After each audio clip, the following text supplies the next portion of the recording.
Very good evening to you all. Welcome to this lecture. So, in the morning we discussed about the raster data processing. With that we had completed the raster data processing. So, in this lecture onwards, we will start with vector data processing. So, anyway, in the lecture one, you were briefed about vector data. So, I will be giving just a refresher about the vector data. So generally a single unit of geographic data, so any geographic data that includes location like where and attribute decide what. So like location Dehradun and attribute data that describes the location.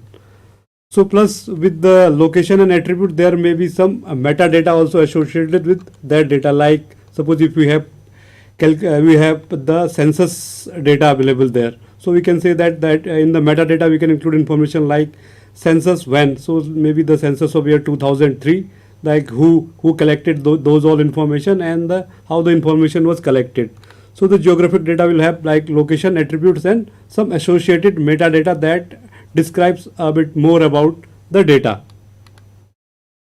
So if we see, so vector data represents object on the Earth's surface using their latitude and longitude, or called coordinates, as well as the combination of latitude and longitude and the combination of any object on the Earth's surface can be represented just by using their latitudes and longitudes, like if it is a point, or maybe a combination of the pairs of these coordinates, maybe like lines, polygons, or lines or polygons. So what is point data? So a pair of coordinates like latitude and longitude that represents the location of point on the Earth's surface. So that is called what is called point data. So for example, maybe the location of some drop boxes or some landmarks can be represented as a point, where the information can be just represented by using their latitude and longitude. So that are called point data.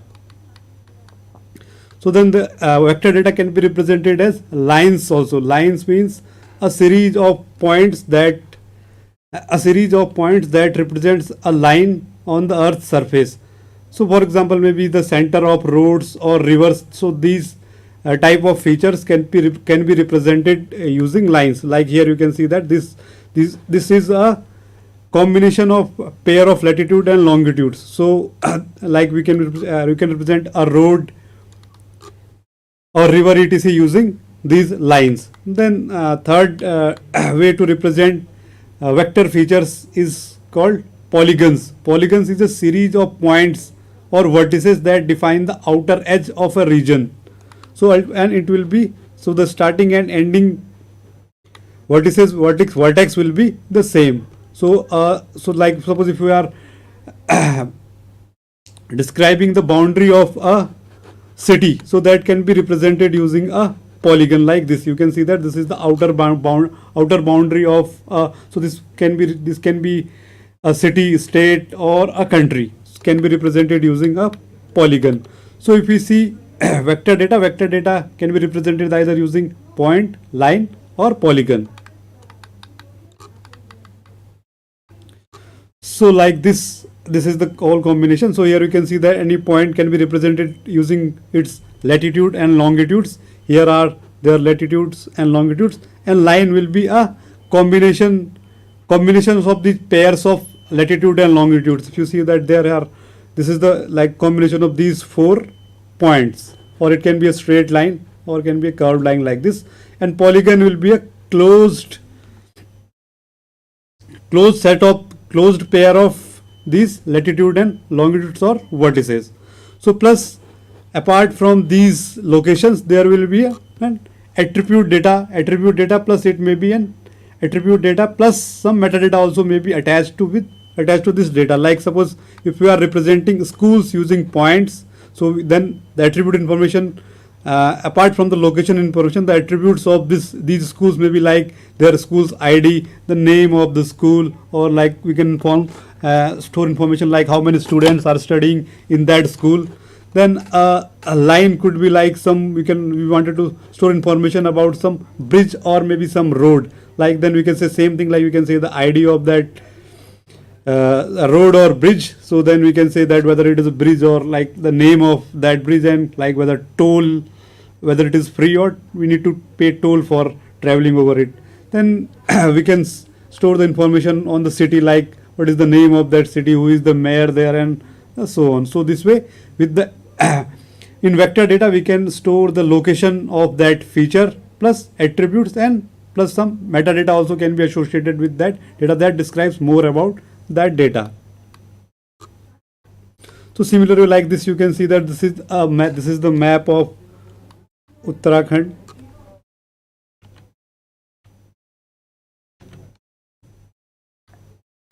So here, like this, this is an example of vector data where we are showing the outer and inner boundaries of state of Uttarakhand using vector data. Then we have attached name to these different tehsils. So this was all about vector data. Vector data means whenever there are discrete boundaries in the data. So whenever the data is continuous, like temperature or rainfall, so these data can be represented as raster or continuous data. So whenever there are discrete boundaries or clear boundaries in the data, so that data can be represented using vector data. So for processing vector data, we will be using a library called GeoPandas. So actually GeoPandas is based on another library called Pandas. So just before going to the details of GeoPanda, I will be discussing first about Pandas library. So once you get familiar with Pandas library, then same things. So GeoPandas is just a geospatial extension of Pandas. So in this Pandas, I will be covering, will give you an introduction to the data frame and series data structure. These are the two primary data structures of Pandas library. Then we will see how do we access and manipulate the data within a data frame or a series. Then we will see that how do we import CSV data, because generally vector data you get in the form of CSV files. So we will see how do we import CSV data into a Pandas data frame. So Pandas is an open source BSD licensed library providing high performance easy to use data structures and data analytics. Plus it provides some data analysis tools for the Python programming language. So it is basically high performance, easy to use data structure for handling tabular data. Actually, basically what data which you can store in tabular form. It is basic. So it can be used for analysis of the tabular structure of data. So Pandas is basically a column oriented analysis library in Python. It's great for handling and analyzing a lot of tabular data. So let's start with the Pandas basics. So the primary data structure in Pandas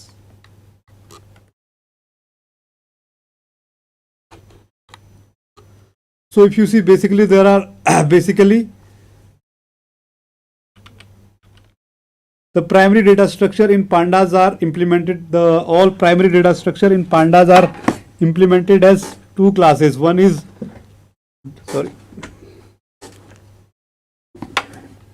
So the primary data structure in Pandas are implemented as two classes.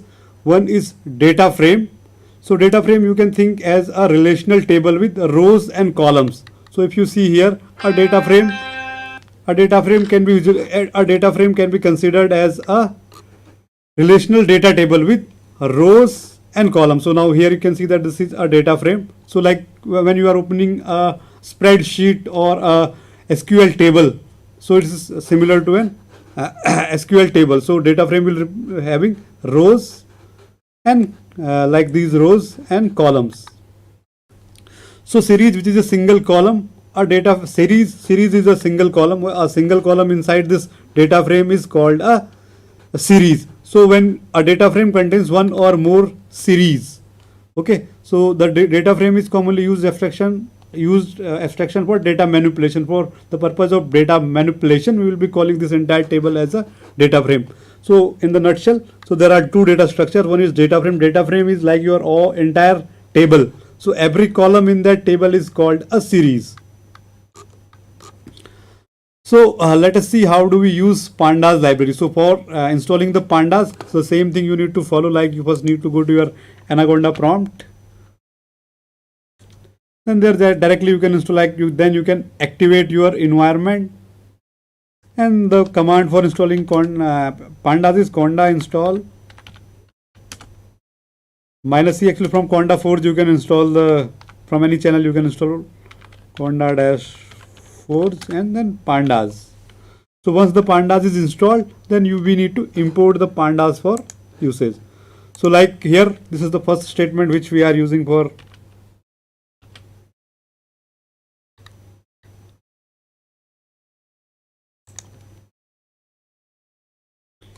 So first we are importing the required library like pandas. So import pandas as PD. So hereafter pandas will be referred as PD, then operating system. So first we are changing the working directory to the current working directory to directory where the data is available. So before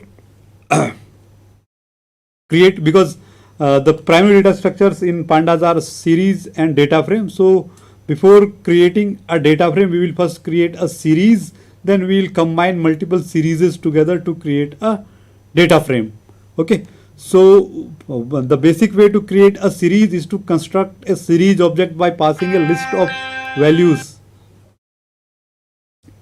So the basic way to create a series is to construct a series object by passing a list of values, like we were creating a numpy array using by np.array and passing it a list of values. So similar way a series can be created by using by calling the function called pd.series, like panda.series, and passing it a list of the values in that series. So suppose we are going to create a column called name of cities, then we are like here we are calling pd.series and passing it a list of names of the cities, maybe like Dehradun, Almora and Pithoragarh. These are some cities in Uttarakhand. So if I call this, so you can say that a column or a series got created. So this I can store in a variable and check its types and other things.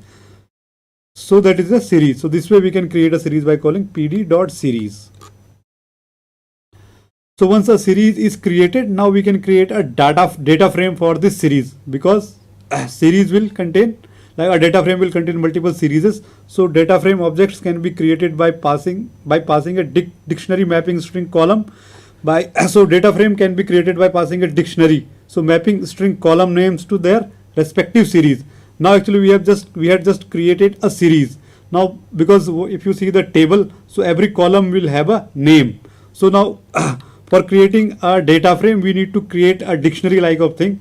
So in the dictionary we will create like we will attach to every of these series a name of this column name. Like first we are creating two column names, like one we are creating here now two series, like one with city names panda.series. In this column we are storing the names of series, and another column called population. So in that we are assigning some random populations. Okay, now let's see that how do we combine these two series to a data frame.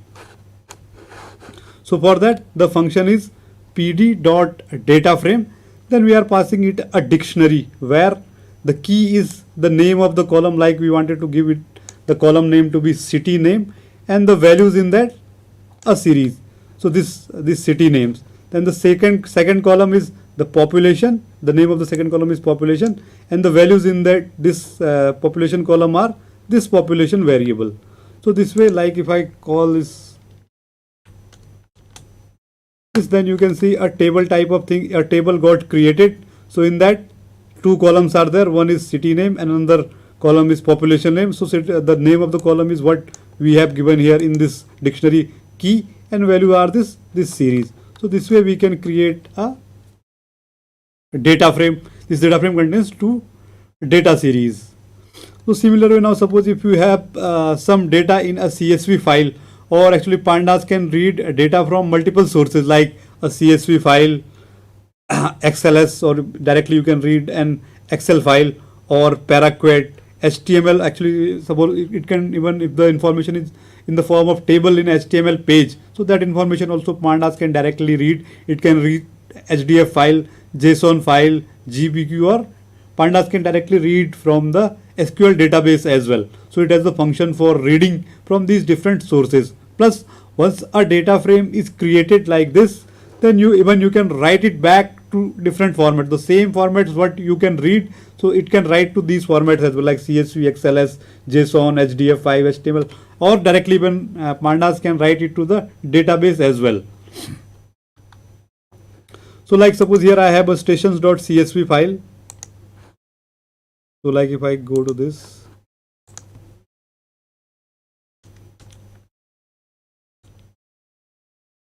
in the vector data I have one stations.csv file. So I have this stations.csv file. So I can open it in Notepad itself. So this is my CSV file, and this is, so I will try to read this file using Pandas.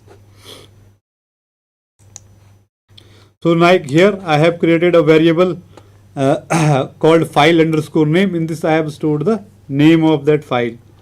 So for reading a file using Pandas, the simple function is pd.read underscore csv.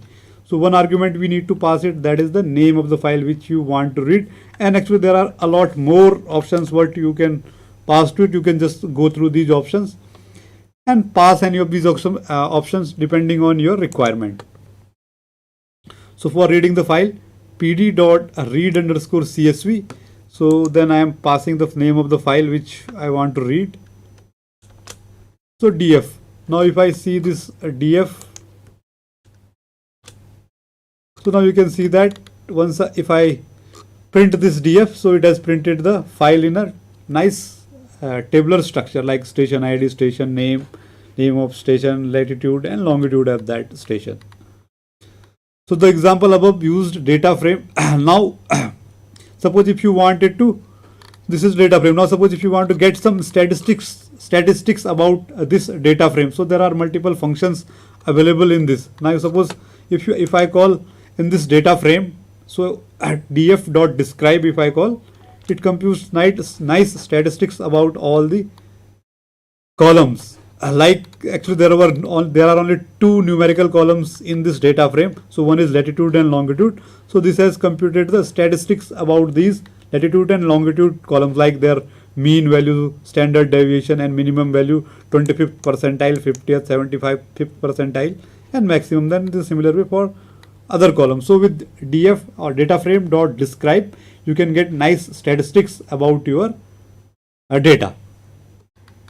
So similar way, now suppose if your table is very big and now you are just interested in seeing some initial 5 or 10 rows in from your table. So then you can call this function like df.head. So df.head by default prints initial 5 rows of your table.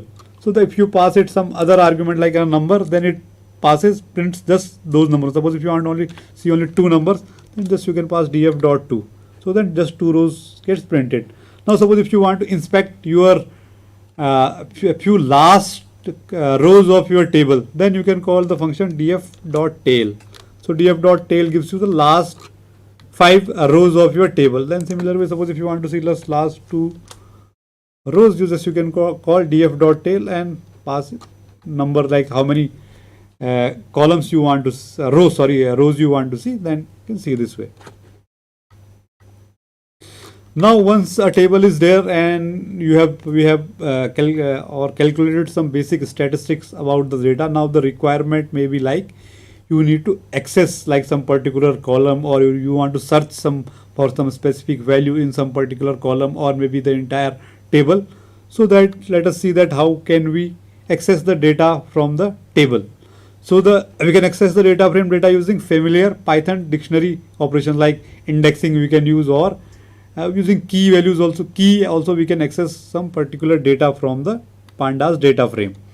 Suppose now if you want to extract some specific column from your entire data frame, so then you can call it like df. So actually Pandas, this if you use this Jupyter notebook, then directly when it reads like the column names also it displays like station ID. Suppose if I want to extract I want to access the station ID column, so I can just go df square brackets inside this station ID. Or there is other way, like I can do this way also, df dot station ID dot sta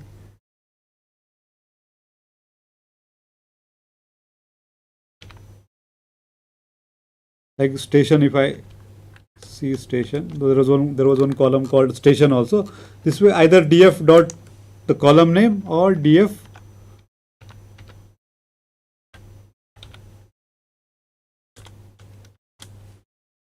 in square brackets the name of the column which you want to access, or name of the series, what you can say, name of the column. Then suppose if you want in this entire column just you want the second row if you want to access, so then you can pass another subscript to it, like first is station ID and in second square bracket index number, or what you go index number. So second 2, so 468096. So this way from this column this entry fetched. So this way you can call. Then other than slicing also you can do, like we were doing in string or numpy arrays, like from station ID column 4 to 8 rows. Suppose if you want to access, you can do it like this, 4th and 8th row. Similar way, now suppose if you want to access for some equality operator, like you want to search where df station is equal to some nakthat. So that similar way, like you can do this way also, df inside the square bracket df station is equal to nakthat. So I write this way, so it fetches the particular row where station value is this, whatever you specify there. So this way you can, these are the different ways to access. Then there are many more ways to access or index the pandas data frame. You can go through the documentation. There are a lot more ways available. Similar way, now suppose accessing, now you sometimes the requirement may be that you want to manipulate the data as well. So you may apply Python's basic arithmetic operations to a series, or you can apply those operations to entire column as well. Like suppose if you want to suppose this this latitude column, suppose if you wanted to multiply it by 60 so that you can convert it to minutes, so from degrees to minutes. Suppose if you want to create a new column with name latitude in minutes, there what you want to do, you want to multiply that df latitude column by 60. So suppose if you do that, a new column in your df gets added. So if I type df here now, df dot head, I will go.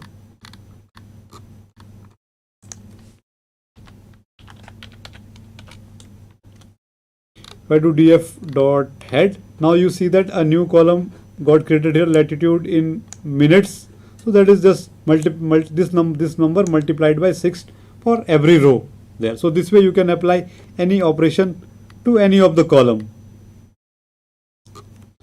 Okay, now we will talk about the indexes. So both series and data frame objects also define an index property that assigns an identifier value to each series item or a data frame row. So you can say that till now we had just seen that every column has a name.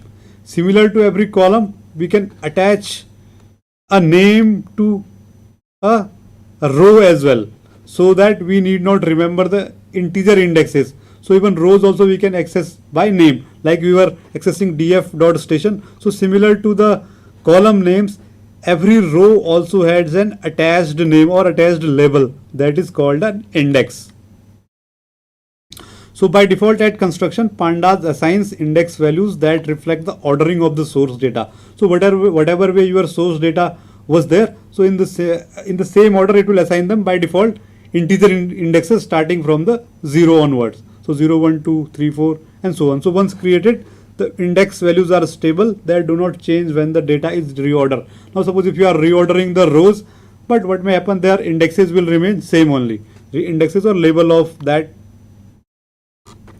So by default, if you are not assigning any index labels to them, by default the pandas give them integer indexes starting from the 0 onwards. Like suppose if you df station id dot index, so suppose if I want to know the indexes of this station id column, so then it says it has created a range index like range function in Python. So starting from 0 to 152 at the steps of 1.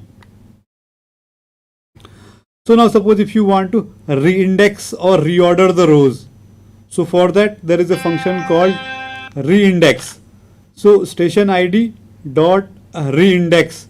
So in this, like here we are reindexing the rows 2, we are making 0, 2, 0 and 1s we are just reindexing. So suppose if I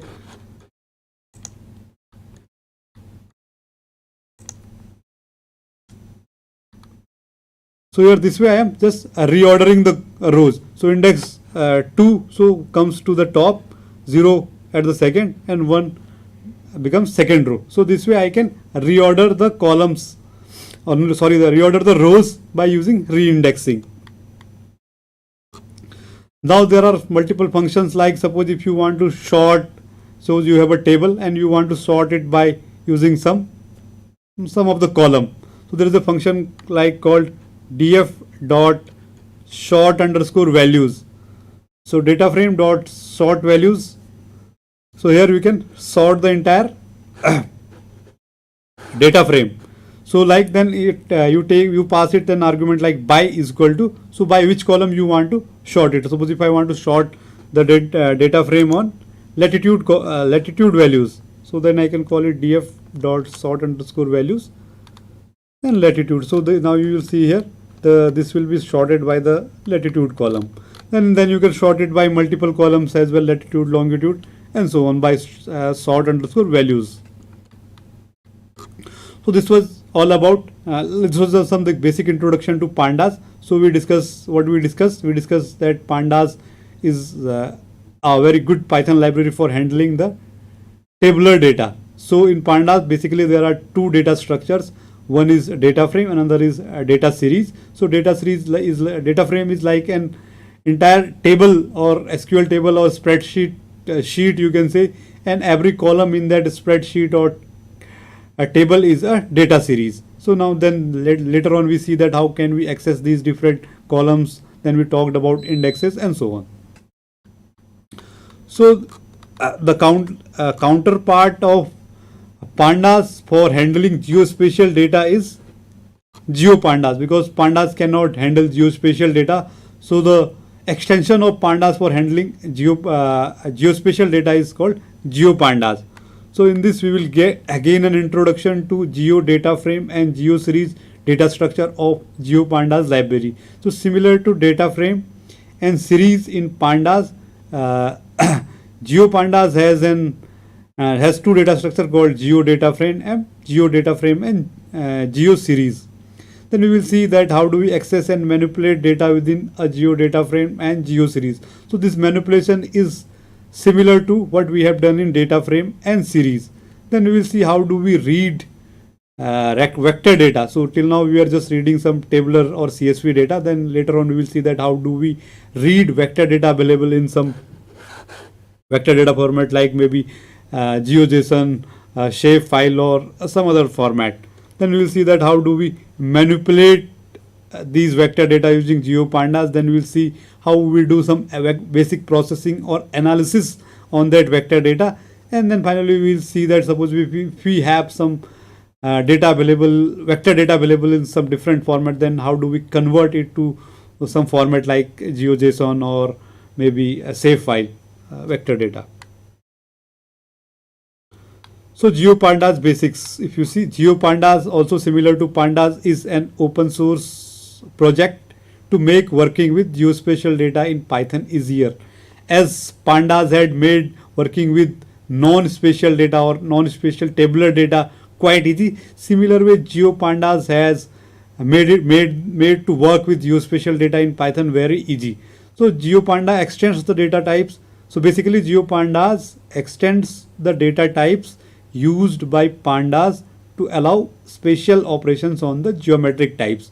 So pandas does not handle spatial operations, or it doesn't handle geospatial data. So pandas extends the data types used by GeoPandas extends the data types used by pandas for handling spatial operations on geometries. So the primary structure in GeoPandas are implemented as similar to as two classes. One is Geo series. So Geo series is essentially a vector. So finally, what we were talking about vectors. So vectors are like features like point, line, or polygon. So Geo series is essentially a vector where each entry in the vector is a set of shapes corresponding to one observation. So like suppose if we have suppose if you are going to store the names of cities in an entire state. So there what will happen? So we will store, because these cities will be represented as points. So these all points in a city or a state will be stored as a vector or a point. So these all points will make a geo series, right? So geo series is a vector where each entry in the vector is a set of shapes. So suppose if you are representing each city in a state by using point, so every entry in that series will be a point vector or a point feature. So each entry in the vector is a set of shapes corresponding to one observation. So each city will be represented as a point in that entire geo series. Like in this entire column, every row is a point feature. So basically GeoPandas has three basic classes for geometry objects. So GeoPandas Geo series. So Geo series class can have these three geometric objects as its members. Like it can be a point or multi-point. It could be line or multi-line, or polygon or multi-polygon. So every entry in a geo series will be either be a point, multi-point, line, or polygon. So once a geo series is created, then we can make out of these geo series a geo data frame. So geo data frame is a tabular data structure that contains a geo series. So actually, if you remember in the first slide, we said that the vector data will have geometry features plus some attributes. So a geo data frame essentially will contain attributes as well as, so every geo data frame will contain a geo series. So geo series will define the geometry of those features, and there will be other columns also in the other columns or other series in that geo data frame, which will describe the other attributes of that feature.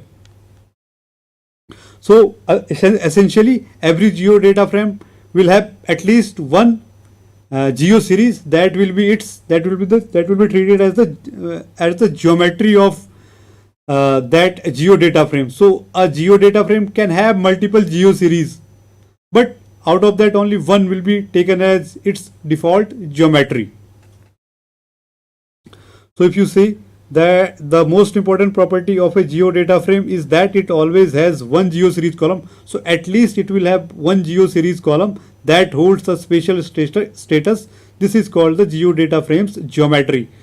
So at least one column will be there, or at least one geo series will be there, which will be treated as the geometry of that geo data frame. So it can have multiple geo series, but out of that only one will be taken as geometry at a time, and there can be other series in that data frame which will hold other non-spatial attributes of those features. So like this, suppose this was our table, then in this particular table these other columns may be non-spatial attributes.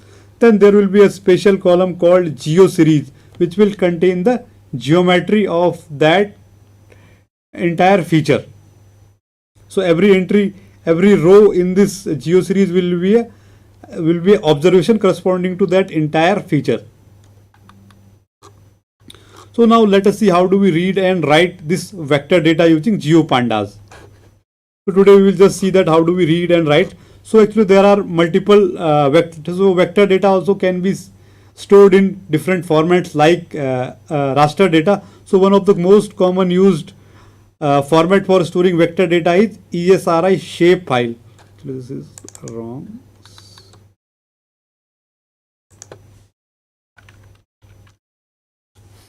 So ISRI shapefile.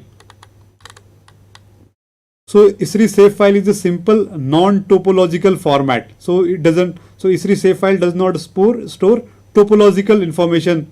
So is a simple non-topological format for storing geometric location and attribute information of geographic features. So save file can store, but it cannot store topology like the ordering between the features. So it just stores non-topological information. So storing the geometric location and the attribute features of any geometric feature. The save file format defines the geometry and attributes of geographically referenced features in 3 or more files with specific file extensions. So save file is just not a single file. So save file will be a single file, plus there are at least 3 associated files with this save file. So these all files are required. Then only you will be able to interpret that save file correctly, whether through a Python library or using some like softwares like ArcGIS or QGIS. So with every shape file, there must be 3 or more associated files also must be available. Then only you can open the file. So these files have like different extension. Like there will be a file with .shp extension. So this is the main file that stores the features geometry. So this is the must file. So .shp file will store the all geometry features. Then there is a file called shx. So this is the index file that stores the index of the feature geometry. So this is also required. So .shp, .shx and .dpf. This is the DBS table that stores the attribute information of the features. So these 3 files are must. So without these 3 files, you cannot open any shape file. So the file with .shp extension, which stores the geometry of all the features. Then shx file that stores the indexes of these feature geometries, and dbf file stores the attribute data. Then there are other files like sb.sbn and .sbx. These store the spatial index. Then prj file stores the coordinate system information and projection of the data. So every shape file will have minimum 3, then 4, 5. These are actually up to 6 files. 6 associated auxiliary files can also be there with them. And without these auxiliary files, you cannot interpret a shape file. Then there is another common format for storing vector data is GeoJSON. So GeoJSON stores all the data in just a single file in text format. So it is the spatial extension of JSON format. If you know about the JSON format, in the JSON format, data is stored in the key value pairs. So similar way, in the GeoJSON also, all the geometric data is stored in key value format. So GeoJSON is a format for encoding a variety of geographic data structures. So a GeoJSON object may represent a region of a space, maybe like a spatially bounded entity, maybe a feature, or it can be a list of features. That is called feature collection. So a GeoJSON object may be a single feature, or it may be a list of feature or a feature collection. So plus GeoJSON also supports these geometries like point, line, polygon, multi-point, multi-line and multi-polygon, plus a collection of geometry. A feature in a GeoJSON contain a geometry object and additional properties, right? So like additional attributes of the feature can be stored in also can be stored like key value pairs in the GeoJSON format. And the feature collection contains a list of features. So like here, suppose if you see a typical GeoJSON file like here, so there is a first key called type. So it defines whether what type of object it is. So it is a feature or feature collection. So type is feature. So then feature will have 2 more attributes like geometry.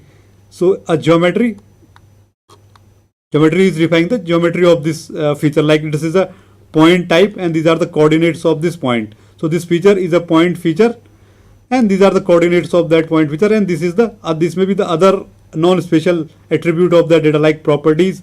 Non-spatial attributes of the data will be stored in the key called properties. So inside this there is another dictionary like name, Dehradun, and there can be more parameters like this, then name, population or something else.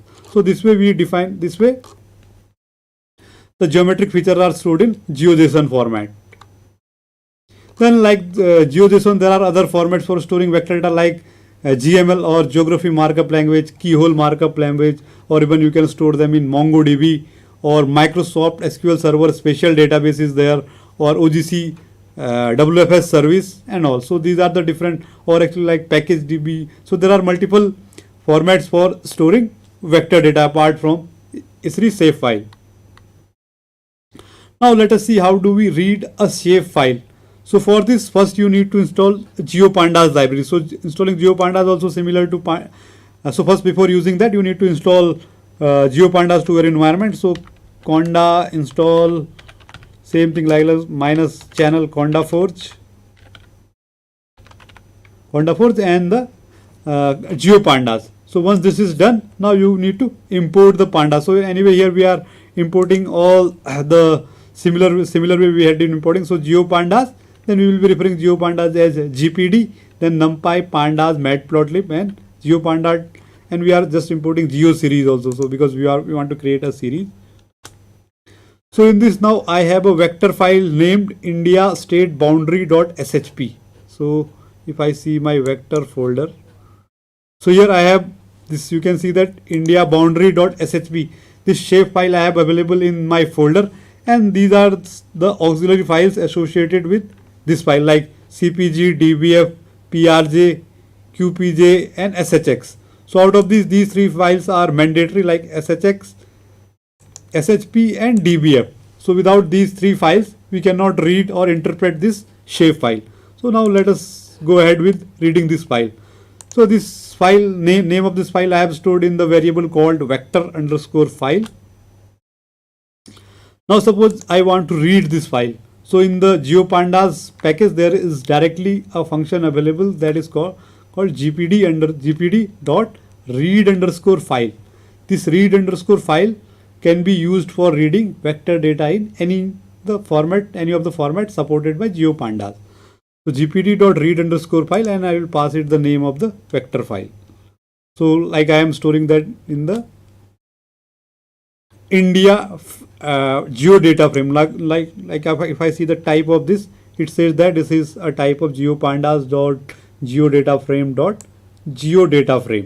So once I read a vector file using GeoPandas, it returns a geodata frame. Right, similar to geodata frame as I told you that. So now if I see this, I will just see the head. So the same functions which are available in Pandas is available in this also. So like this is there. So we will discuss about these in later. So now as I explained that, so every geodata frame will have a geometry column or a geo series. In this we will have at least one geo series that is called the geometry of that feature or geodata frame. So now suppose if you want to know that what is the name of the column which contains the geometry in this particular geodata frame, for that the function is like our geodata frame dot geometry. So it accesses that geometry column dot name. If we give, then it gives the name of the column which holds the geometry of this entire feature. So here it says that in the columns name also is geometry only. So if I see here the name of the column is geometry. So it returns the name of the geometry. Now suppose if you want to know about the projection system or CRS of this data frame, then you can call that directly your geodata frame dot CRS. Then it gives the information about the CRS of this geodata frame. Like it says it is the CRS EPSG 4326, or this is in geographic coordinate system. So this is the detail about the CRS used in this geodata frame. Now suppose if you want to rename the column, because here the name of the geometry column is geometry already. So suppose, but it represents the boundary of the India. So suppose if I want to rename this column from geometry to some different name, like, or I'll call border or something like borders, so that the name becomes more meaningful. So for that, what I can do, I can rename the column by using like this. So I can say my geodata frame dot rename. Then I can, inside this I can pass columns. So which column you want to change? So India dot rename, I want to change the column geometry to the to its new name. I want to set to the borders, and later on suppose I want to set the borders as to be the geometry of my geodata frame. Then I can call this function dot set geometry.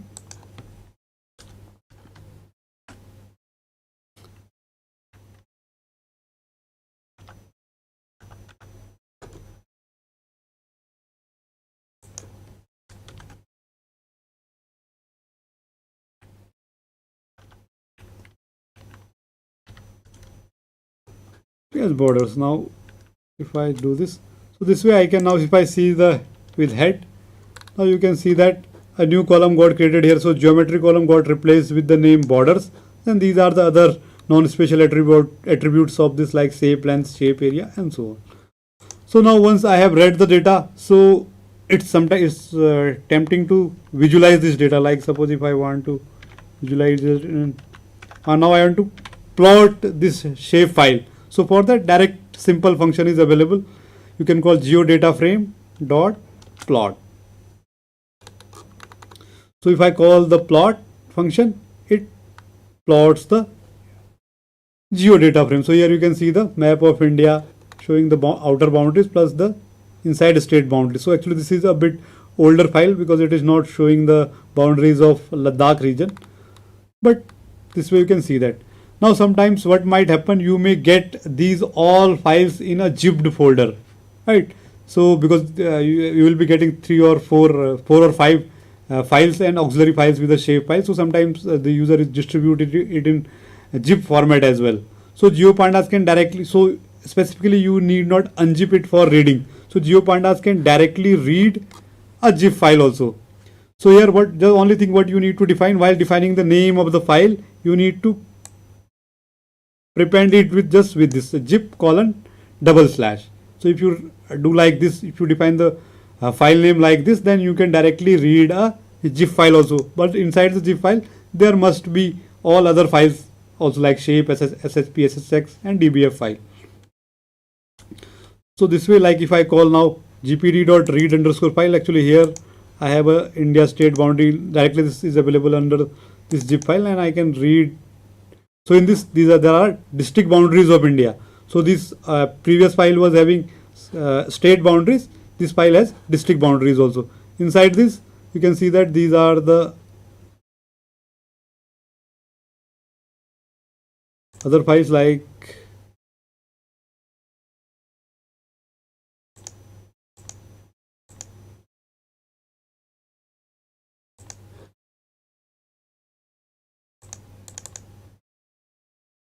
okay, anyway you can see that these are SHP, SSX and other auxiliary files are available inside this folder.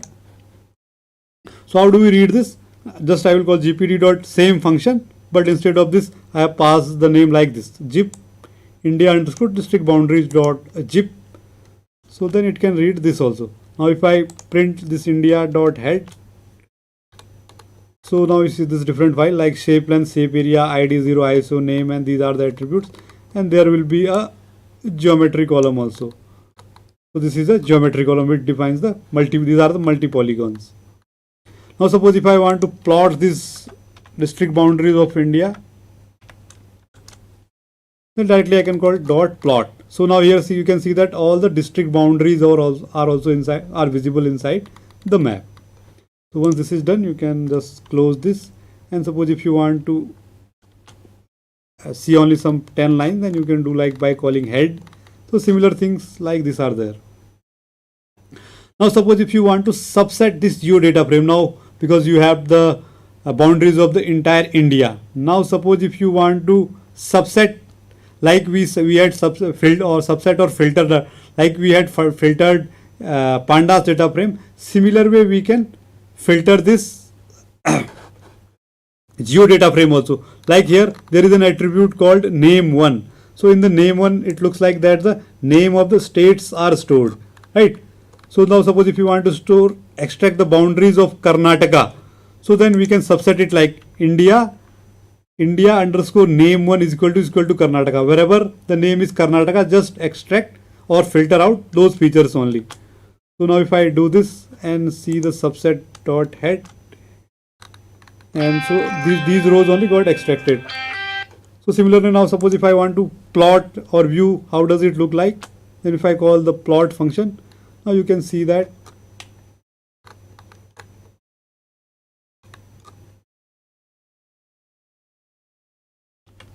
so now you can see the map of Karnataka. So this way you can subset your geodata frame just by using this filter, by filtering this like with equality operator. Now suppose if you want to see this as an interactive map, So what you can do, actually by default this pandas GeoPandas uses Folium on the backend. So suppose if you want to make an interactive map out of it, then you can just call this dot explore method. So subset dot explore, and on which attribute you want to explore, on the name 2. Suppose if I want to explore like name 2 or the name of the state. So if I call this and run this cell, so actually this is available in new versions of GeoPandas, and right now it is not working. So we'll make it, and then you can see that there is a function called explore. So with the explore in the new versions of GeoPandas, this explore is available. With that you can make an interactive map out of this geometry. So similar to this, now suppose your file is very large, like you have multiple boundaries there, and instead of filtering the data after reading, because you had limited memory available in your system, so instead of that you want, suppose if you want to filter or subset the data while reading itself, so that also can be done directly. So there you can define a bounding box. So in the bounding box you can define in this series like your minimum x, so minimum your longitude, then minimum y, minimum x, minimum y, max x and max y. So this first you can define your extents, like from your entire feature geometry you just wanted to read features which are lying in this sequence, in this in the covering these extents only.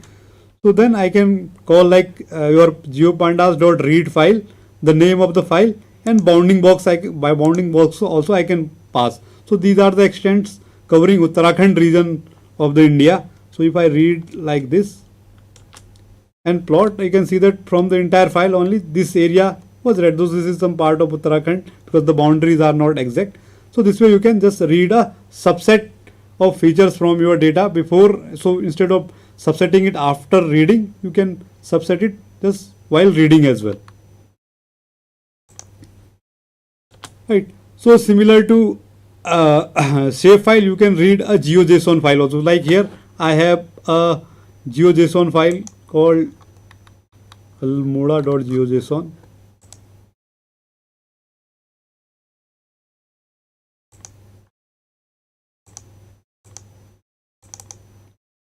So here you can see that like this is the file as I showed you an example, like type is feature collection. This is a collection of features, then CRS, like these are the features available in this. So type, feature, properties, these are the name, like these are the different attributes, and this is the attribute called geometry. So this way this is the GeoJSON file. Now let us see that how do we read a GeoJSON file. So reading the GeoJSON file also is similar to reading shapefile. So GeoJSON I have called it, then gpd dot same function I will be calling gpd dot read underscore file and pass it the JSON name, and then these things are similar to like if I see the plot, so it plots. Now suppose if I want to annotate these all tehsils in this Almora district, then I can call this using annotate function, and then I can attach name also to these different tehsils. So then suppose you have data. Now how do we write back? Suppose if you have a geo data frame, and suppose if you want to write to a shape file. So like Almoda is our geo data frame. In this, these are the thing.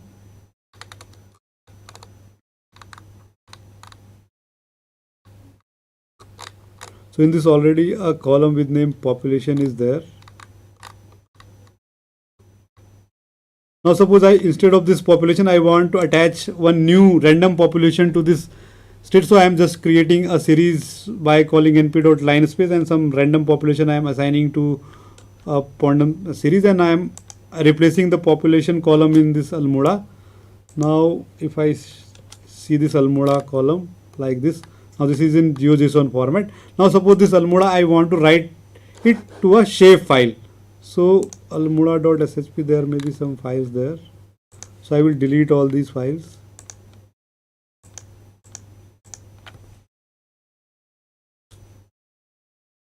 Now suppose this geodata frame I want to save it to the shape file, then I can say like almoda dot 2 underscore file. Before that I was reading read underscore file. Now I will call 2 underscore file dot shp. So then we can see that this almoda.cpg, dbf, prj, shp, and these files got created like this. So one shape file and its auxiliary files got created. So this way you can write a geodata frame to a shape file or any other format. Similar to this, now suppose if you want to write this file to a GeoJSON format. So in this case, what you need to do, you need to pass it another argument called driver. So by default, the driver is taken as ESRI shapefile. Now suppose if you want to save your geodata frame as GeoJSON in GeoJSON format, then you need to pass it second argument called driver. Driver is equal to GeoJSON. So then this file will be saved as a GeoJSON file. So this is all about reading and writing vector data. So with this we come to the end of today's lecture. So today we discussed about what is vector data. Then we saw like what are the different formats in which we can store the vector data, like ESRI shapefile, GeoJSON or KML, GML. There are different formats. Then we saw how do we read a shapefile, how do we plot it, how can we subset it based on the features, or even we can how do we read a subset of a shapefile, and so on. So tomorrow onwards we will discuss how do we do some elementary processing on this vector data. So this is for today. So if you have any questions, please post it on the chat box. I will be answering that. So we'll be back after 2 minutes. Then we'll take the questions. So thank you very much for attending.